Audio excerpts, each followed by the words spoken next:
பிரதிபா, இது வெறி கொண்ட வாள். என்னிடம் யானை சேனை உள்ளது. வீணாய் தொத்து போகாதே. மகாமுனியே, மதம் கொண்ட யானையோ பகை கொண்ட சேனையோ திறன் கொண்ட வீரனை தீண்டிட முடியுமா? படத்துல இப்படி வராது, வசனம் தப்பு.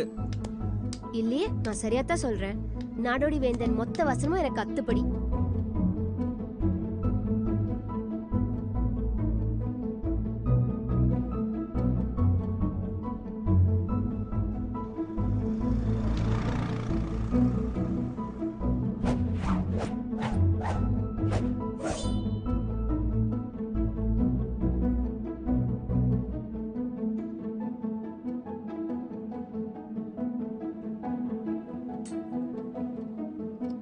மேடம்,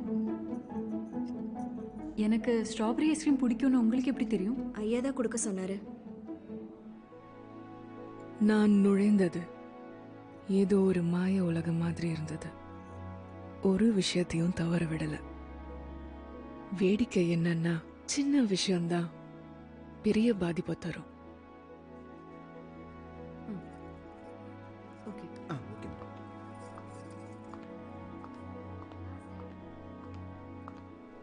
ஜிஎம்ஆர் ஐயா வீட்ல இருந்து உங்களுக்காக ஸ்பெஷலா அனுப்பியிருக்காங்கம்மா. ரொம்ப நல்லா இருக்கு. இந்த மாதிரி உருளைக்கிழங்கு நான் சாப்பிட்டதே இல்லை. அந்த படம் மிகப்பெரிய வெற்றி அடைந்தது. ஆனா அந்த படத்தோட வசனம்லாம் எனக்கு ஞாபகம் இல்லை.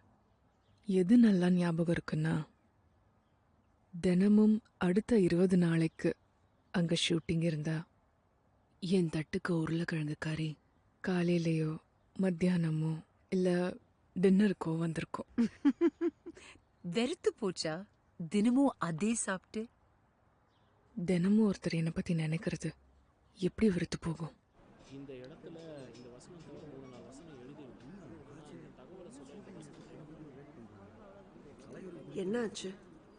இந்த சீன்ல ஹீரோ மணிமாறன் வந்து தன் நாட்டுக்காக போர் செய்ய ஹீரோயின் தென்றலோட தீவை விட்டு கிளம்புறாரு. தென்றல் அவங்க நாட்டு படையும் யுத்தத்துக்கு பயன்படுத்த சொல்லி கேட்கறாங்க. அதை ஹீரோ மறுக்க. காதலிக்கிற பொண்ணு அடுத்த நாட்டு படையை சேர்ந்தவன்னு சொன்னா அது சரி வராது. அந்த காதல் காட்சி மக்களுக்கு திருப்தியா இருக்காது. அடுத்த சீன்ல மழை இருக்குன்னு சொன்னாங்க, தெரியுமா? பாத்துக்கோ. சரி, முடிஞ்சாலும் இவன் முடிய இதே மாதிரி செட் பண்றதுக்கு 1 மணி நேரம் மேல ஆகும். சக்தி, நான் பாத்துக்கிறேம்மா. வேணும் இல்லை, விடு. இதுதான் சேஞ்ச் பண்ணணும். இங்க இருந்து இது வரைக்கும். இதுவரை மொத்தமா மாத்திடலாமா சார்? ஆமா. சரி சார். நான் ஒன்று சொல்லலாமா? சொல் சக்தி. மணிமாறனால தானே தென்றலை வேற்று நாட்டு ஆளுன்னு சொல்ல முடியாது. வேற யாராவது சொல்லலாமே. மணிமாறனுக்கு வலது கையா இருக்கிற அழகுன்னு சொல்லலாமே. விஷயத்தை ஆடியன்ஸ்க்கு சொன்ன மாதிரி இருக்கும், ஆனா நீங்க சொன்ன மாதிரி இருக்காது. டைரக்டர் சார், பிரமாதம் sir. Brilliant idea madam. Thank you. அப்படியே பண்ணிடலாம்.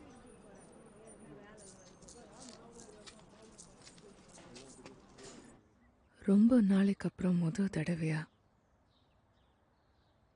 என் புத்திசாலித்தனத்துக்காக நான் தண்டிக்கப்படலை. எனக்கு மூளை இருக்குன்றதுக்காக மன்னிப்பு கேட்க வேண்டிய அவசியம் இல்லாமல் இருந்துச்சு. பார்க்க போனா அதுக்காக மதிக்கப்பட்டேன். மிஸ்டர் ஜிஎம்ஆர் பல இடத்துல அதை வெளிப்படுத்தவும் செய்தார்.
ஒரே மன்னன்.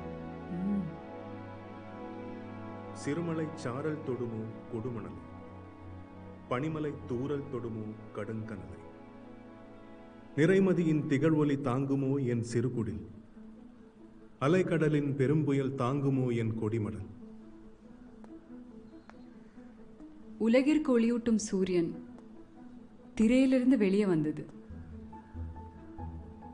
இல்ல இருட்ட ரசிக்கிறீங்க போல. சித்திரத்தை அழகுபடுத்தும் நிழல் கோடு போல உன் கண்ணின் கடைக்கூட்டில், கனி இதழின் ஓரத்தில், கண்ணத்து சரிவுகளில் ஒளிந்து கொண்டிருக்கும் இருளை நான் ரசிக்கிறேன். ஜீவா, ஜீவரேகா படம் தானே?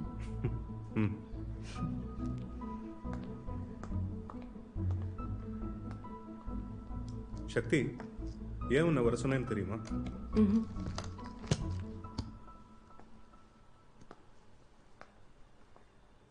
இதுதான் நம்ம எடுத்துட்டு இருக்கிற படத்தோட ஸ்கிரிப்ட்.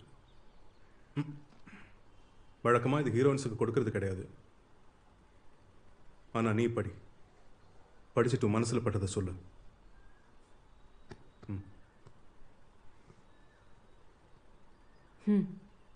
சரி சார், நீங்க இன்னிலிருந்தே சக்தி, புது டிரைவர் வேலைக்கு வச்சிருக்கேன். பேர் சையத். எங்க அப்பாவுக்கு தெரிஞ்சவர், பாண்டியிலேருந்து வந்திருக்காரு. இவர் தான் இனிமே உன்னை எல்லா இடத்துக்கும் கூட்டிட்டு போவார். ஓ, வணக்கம். பொண்ணு நல்லா பார்த்து. செகுவேரா கதையை நாமே படமா எடுக்கக்கூடாது? அவரோட கதையை இதுக்குள்ள கொண்டு வாங்க. சண்முகம் சார், மக்களுக்கு பிடிச்ச கருத்துள்ள கதையா மாத்துங்க. கவிஞரே, பாடல் வரிகள் நல்ல வீரியமா இருக்கணும்.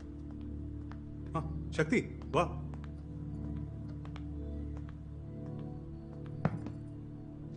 படிச்சிட்டேன், நல்லா இருக்கு. அந்த வசனத்துக்கெல்லாம் பாராட்டுக்குரியவர் இவர்தான், சண்முகம். வணக்கம்மா.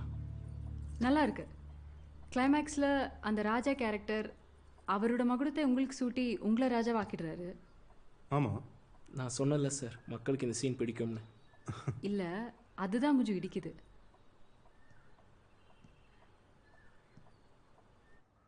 ஜிஎம்ஆரை மறுக்கவே முடியலனாலும் அவரும் என்னை மறுக்க மாட்டார் என்பதில் எனக்கு ரொம்பவே பெருமையா இருந்துச்சு.